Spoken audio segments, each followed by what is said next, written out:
Olá, tudo bem? Alunos do ITF de Juiz de Fora. Meu nome é Jaqueline Toledo, sou psicóloga e atuo, na psicologia clínica, com a ênfase psicanalítica, aqui na cidade de Ubá. E sou também professora numa das universidades aqui da cidade. Não sei se vocês conhecem, né, o Unifagoc.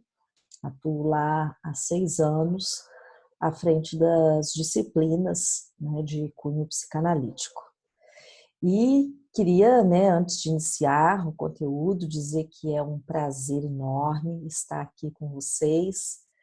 De alguma forma, lamento, né, não podermos estar nos conhecendo, né, de uma forma mais próxima, né, digamos assim, mas de certo teremos essa excelente oportunidade.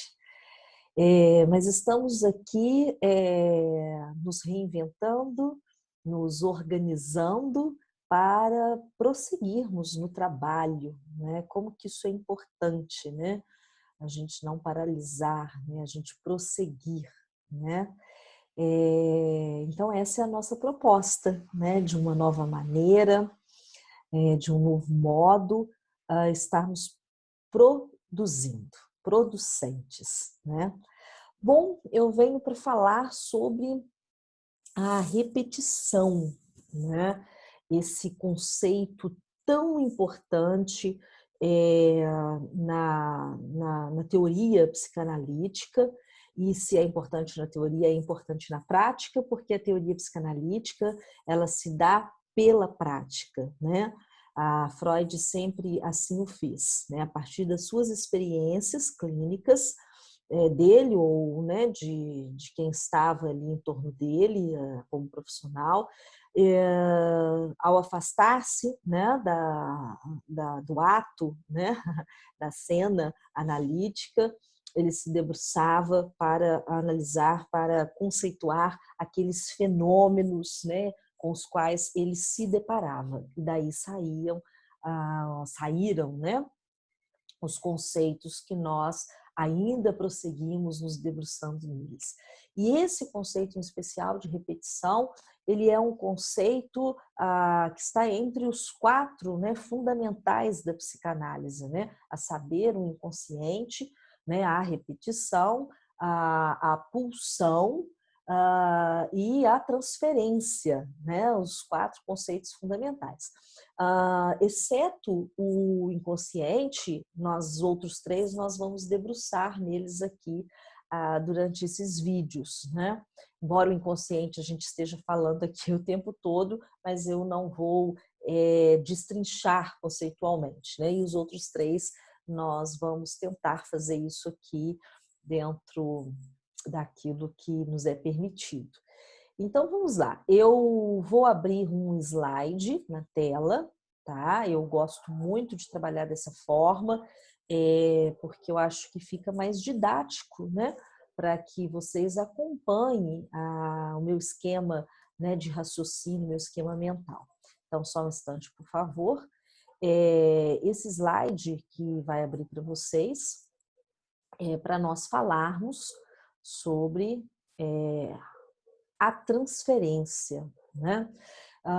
Para que a gente possa compreender de uma forma interessante, de fato bem compreendido o que é a repetição, eu optei por estar trazendo o conceito, né, de transferência, o conceito de... peraí que tem isso aqui na, no outro slide, agora que eu lembrei. Isso. Então, aqui no centro, né, vocês podem me acompanhar aqui com a minha setinha, o meu cursor, a repetição, né, que é o nosso tema, a repetição e suas vicissitudes na vida cotidiana, né? O que significa isso, né? A vicissitude, né? As formas, né? As mudanças, as maneiras, né?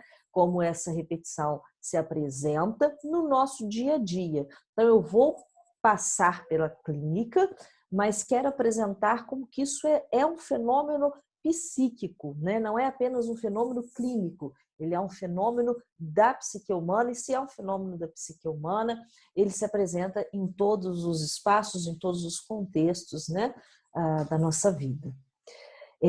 Então, para entendermos bem o conceito de repetição, eu vou conceituar, né? Minha intenção aqui é trazer o conceito e a ligação, tá, desses conceitos com repetição. Então, eu vou conceituar transferência, vou conceituar resistência, vocês vão entender por que das escolhas desses conceitos, tá?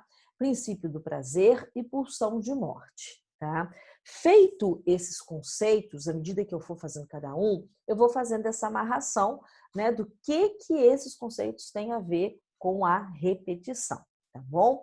Então, vamos caminhando, né? Quero procurar ir num tempo sem pressa, né, para que fique de possível absorção para todos vocês.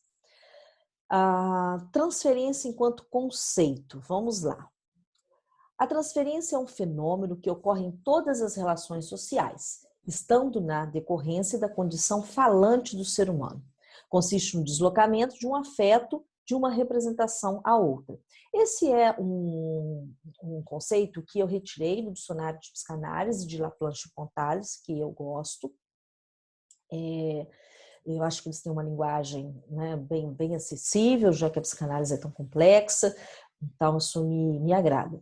O que quer dizer isso? Quando eu falo de transferência, eu estou falando de um fenômeno que ele ocorre, assim como, né, a repetição também, em todas as relações do ser humano, né? Por quê? Porque a transferência pertence, ela é um fenômeno da psique humana.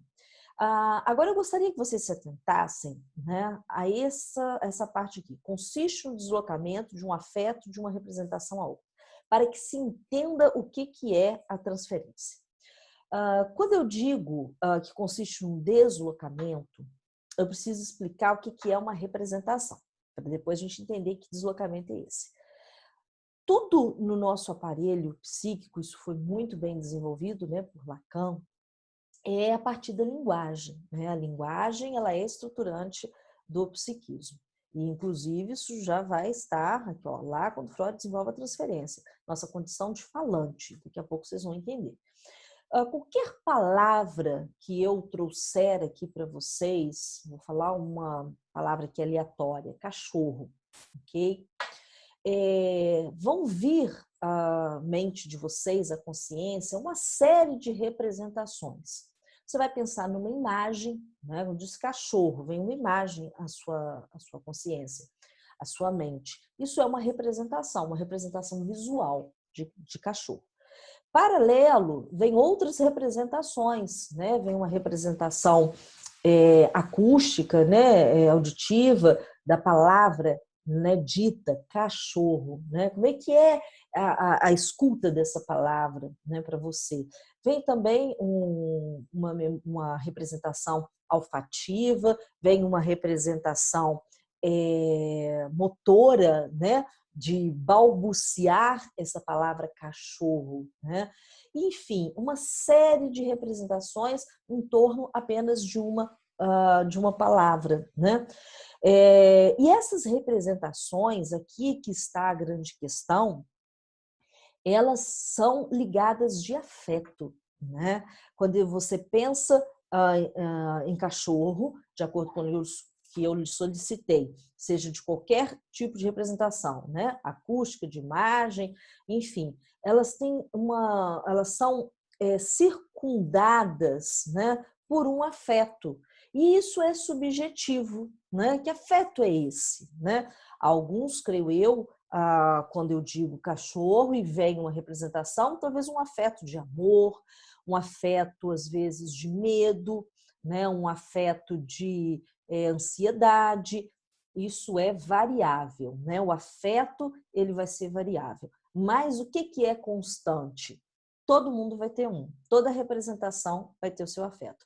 Então, se nós pensarmos, as representações elas são infinitas, né? Elas são de uma extensão muito grande, né? Infinitas não, mas de uma extensão muito grande. E parte dessas representações elas são conscientes, como essa que talvez, né, que no exemplo possa se encaixar. Agora, há representações que não nos são acessíveis, né? Elas são inconscientes por vários motivos, e eu aqui vou citar apenas um, que é quando alguma representação ela traz um incômodo, porque ela é incompatível, né? Com outras questões, né, da minha organização psíquica, com outras instâncias, com outros departamentos, vamos assim brincar. E há a necessidade para que haja um alívio, que essa representação ela seja guardada, né? Ela seja retirada de cena. E é isso que chamamos de recalque, né? Então essa representação ela é esquecida, né? Ela como se ela se apagasse. Por que como se? Que não se apaga, né? Ela é retirada. É como num teatro, né? Que você tem ali o palco, né? E você tem a parte de trás, né? Daquela cortina, se eu não me engano chama cutia, se não me falha a memória, mas em alguns momentos os personagens eles saem da cena, outros entram e eles ficam escondidos, eles ficam fora das vistas, né? Como se não existissem, mas eles estão presentes, mas em oculto. É isso que acontece com algumas representações, né? Elas são retiradas de cena do nosso consciente e ficam recalcadas. Qual que é a questão, né? Que aí é onde a gente precisa chegar aqui com esse entendimento de transferência. Toda representação tem o seu afeto e afeto não se recalca. O que se recalca é a representação, né? É a lembrança afetiva, visual, seja qual for. Mas o afeto não. E aí, se houve um desligamento entre a representação e esse afeto, né, que era dessa representação, desligou-se. Desligou-se para quê? Para ocorrer o recalque. A representação escondeu-se e o afeto ele está ali disponível para poder se ligar a uma outra representação. Que outra representação é essa, né? O nosso inconsciente ele trabalha por similaridade, né? Ele vai buscar alguma característica que ele entenda que seja semelhante, não é o caso aqui da gente explicar que características são essas, como é que funcionam, mas apenas entender, né?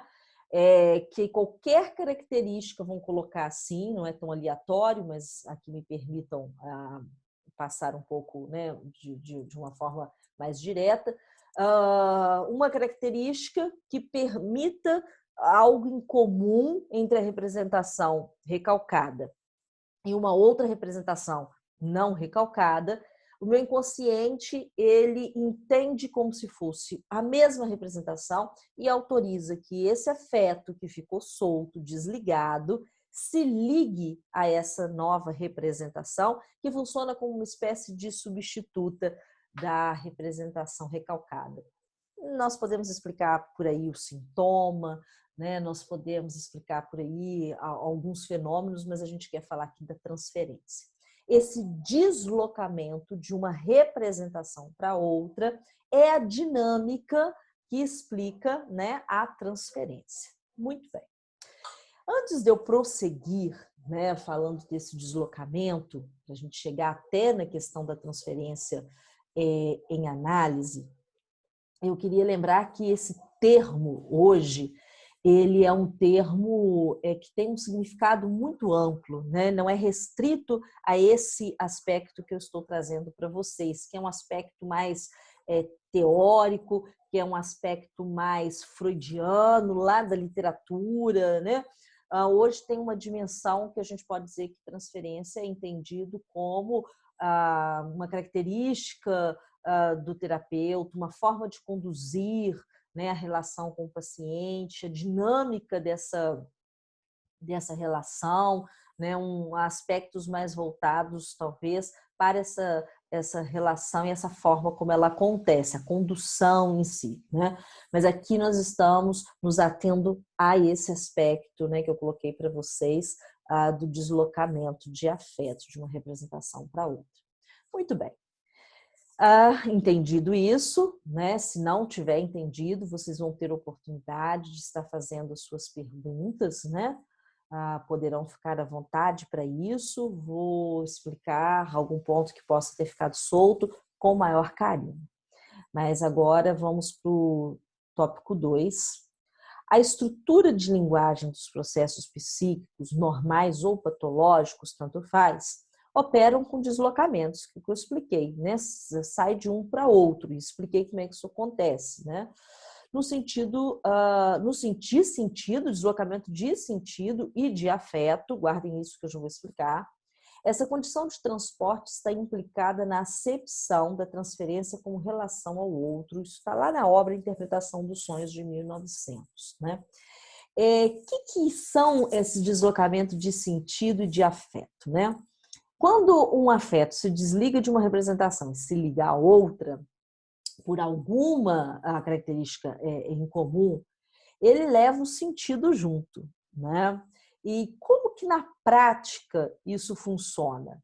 Eu queria dar um exemplo para vocês do déjà vu, né? Eu acredito que todos que estejam aqui me ouvindo já tenham passado por essa experiência, né? Uma certa sensação de que eu já vivi aquela experiência, de que eu já estive naquela cena, e é uma situação, uma sensação muitas vezes embaraçosa, que nos causa certa estranheza, né? Um certo incômodo. E aí, a partir desse exemplo do déjà vu, a gente consegue explicar aqui esse deslocamento. Vamos lá. Uma dada experiência, né, da minha vida, como, por exemplo, uma situação de constrangimento num grupo de adolescentes. Eu, na minha adolescência, uma situação embaraçosa de constrangimento no grupo de adolescentes. Essa foi a experiência e esta é a representação original, vou colocar assim, né? A representação recalcada, que também não vai ser a original, daqui a pouco a gente vai ver isso, mas enfim, a representação que foi recalcada, essa experiência de constrangimento. Não me lembro, não sei falar disso, mas o sentimento se liga, né, a outras representações que têm uma certa semelhança com essa. Então, num dado momento, eu me encontro numa outra situação de constrangimento, não mais com adolescentes, não sendo mais eu propriamente uma adolescente, mas me encontro numa situação que tem esse ponto em comum, constrangimento. Mesmo que às vezes o grau de constrangimento sejam completamente diferentes. Lá naquele momento lá atrás, um constrangimento muito grande, né? Às vezes até pela imaturidade, ou talvez até pela condição um pouco perversa do grupo, enfim. Hoje, talvez, essa experiência específica do presente, um embaraço, um constrangimento muito menor. Mas, ao vivenciá-lo, eu tenho a impressão de que já vivi aquilo ali. Mas não é uma impressão de que alguma coisa vivida parece com aquilo ali. Não, não é isso. É a impressão exata, né? Como se eu tivesse vivido aquilo da mesma forma, da mesma maneira. Então, o deslocamento, ele acarreta esse equívoco, né? Que nós experimentamos ele talvez na forma mais didática no déjà vu, mas isso acontece em experiências que no déjà vu eu ainda paro para pensar, né?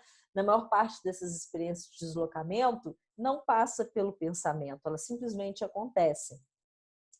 E aí, essa experiência, essa ligação nova, né, que o afeto faz na nova representação, traz consigo sentido, né? Por isso que às vezes uma situação no presente tão pequenininha traz uma carga emocional tão grande, porque essa carga emocional não diz dessa representação atual, mas diz daquela que ela se desligou e que veio carregada de sentido, o sentido dessa outra história.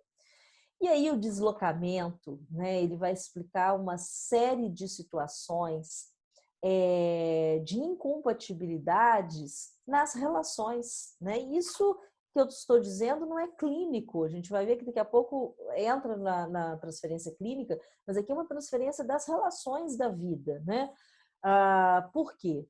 Quando eu coloco, né, aqui pela teoria, de que cada representação ela diz de uma forma subjetiva, a representação ela tem a ver com a história do sujeito, ela tem relação com a vivência, a experiência do sujeito, então ela é própria, né?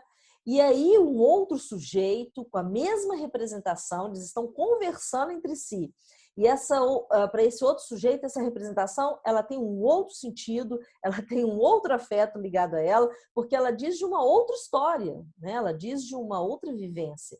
E aí nós temos uma grande confusão.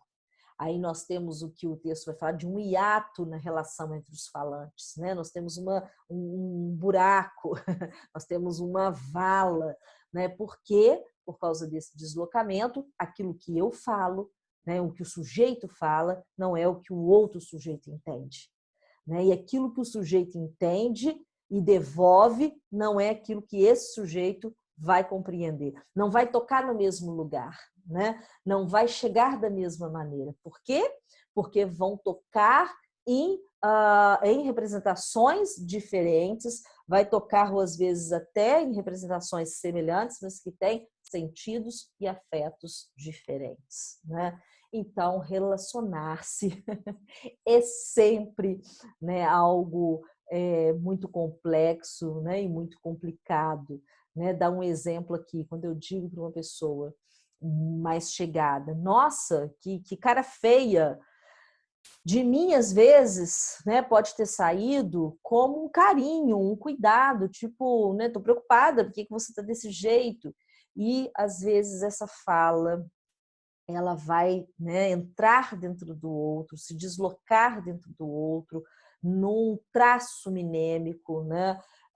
Lá de algo recalcado, talvez de uma experiência dessa pessoa, né, com a sua mãe, onde a sua mãe falava, mas você tem uma cara muito feia, né? E aí o cara feia, né, é interpretado de uma forma que diz da história desse sujeito, e às vezes esse sujeito não sabe que é por isso que ele não gostou, né, de ouvir a amiga dizendo, nossa, mas você tá com a cara feia hoje, e aí tem uma explosão súbita de raiva, quem você tá achando que você é para falar assim comigo, eu não te dou essa liberdade, você está sendo abusado, e a outra pessoa fica, nossa, eu só disse que você estava de cara feia, mas lá dentro do outro não deslocou para esse lugar. Interessante, não é? Põe a gente para pensar tantos quiprocós da vida cotidiana, né? Põe a gente para refletir sobre tantos embaraços das incompreensões dos discursos, né? E aí eu gostaria de vir aqui no tópico 4, as identificações de reciprocidade e semelhança, tão necessárias às funções sociais. Aquela situação, quando eu conheço alguém e tenho uma empatia, né? E eu tenho a impressão de que eu já conheço a pessoa há tanto tempo, né? Eu falo assim, nossa, a gente tem tanta afinidade. Isso que está colocando aqui, né?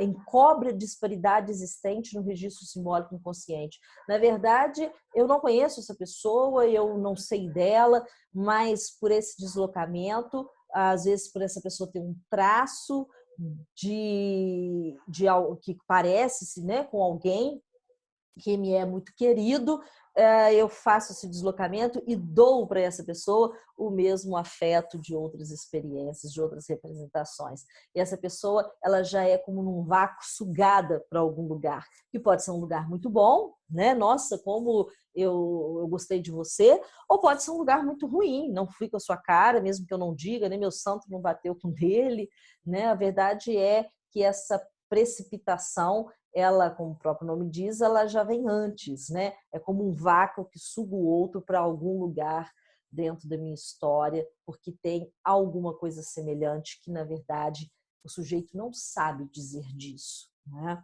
Porque está no nível dos afetos, deslocamentos de afeto. As identificações, já li, encobrem a disparidade existente no registro simbólico inconsciente, conferindo todos os riscos para que se implique o outro em conexões inconscientes prévias do sujeito, foi o que eu já expliquei. Aqui eu dou um exemplo, uma mulher que vive numa relação abusiva sem perceber. Às vezes todo mundo que está fora está percebendo que essa relação é abusiva, mas essa mulher não se dá conta porque às vezes esse aspecto da agressividade se liga, né, se desloca a uma outra representação dela, que talvez a agressividade ficou registrada como uma demonstração de carinho, uma demonstração de cuidado, né? Enfim, a gente sempre acho que se atentar, né, quando se está numa formação para estudar as relações, a gente se atentar a esse aspecto, né, de que aquilo que o sujeito está dizendo é muito superficial, né, que de fato aquilo que movimenta essa dinâmica das relações nos são inconsciente, né, não nos é acessível de uma forma direta, se sabe através das sensações, através dos afetos, mas não se sabe através das lembranças, né? Para terminar, tá? Eu não vou interromper aqui, eu vou finalizar esse vídeo sobre a transferência, agora falando sobre a transferência na sua conexão com a repetição, né? Vamos lá. Até esse momento aqui, né, que tudo isso que eu expliquei está muito relacionado a um primeiro momento da obra de Freud, que vai até 1914, onde os conceitos de repetição e transferência são muito indissociáveis. O que é isso, né? Por que esses conceitos são indissociáveis? O sujeito, na transferência, ele faz a repetição. Faz a repetição por causa desse deslocamento, né? Como no déjà vu, mas né, em circunstâncias inconscientes, ele sempre volta à cena, ele sempre faz das mesmas formas, né? Ele sempre reedita, né, da mesma maneira, sem nenhuma elaboração, sem nenhuma reflexão de compreensão, né, dessa repetição, ela apenas existe, vamos colocar assim, nesse momento aqui da obra do Freud, viu? E a própria transferência, nesse momento aqui, vai ser entendida como um componente dessa repetição, né? Na transferência, nesse deslocamento, que eu vou repetindo, né? Desloco, desloco, desloco, e nisso faço permanecer o mesmo, né? Para Freud, nessa época, a repetição está identificada à resistência. Repetir é uma forma de resistir. De resistir o quê? De resistir ao não lembrar, né? Eu resisto lembrar, eu não quero lembrar, né? E quando o sujeito ele está quase para tomar a consciência do fato, isso acontece até no déjà vu, a coisa vai quase chegando e aí vem aquele mal-estar que eu falei, aquela certa estranheza e a gente larga aquilo para lá, não quer saber, né? Então, a repetição ela faz isso, ela nos impede, enquanto repito, há uma certa dinâmica, vamos colocar assim, que não permite eu me dar conta, né, do que está repetindo, né? A repetição é, na verdade, nesse momento da obra de Freud, uma manifestação da resistência, do não querer lembrar. Isso pode aparecer em ato ou em discurso, né? Em ato, né, em ações, em atitudes, né?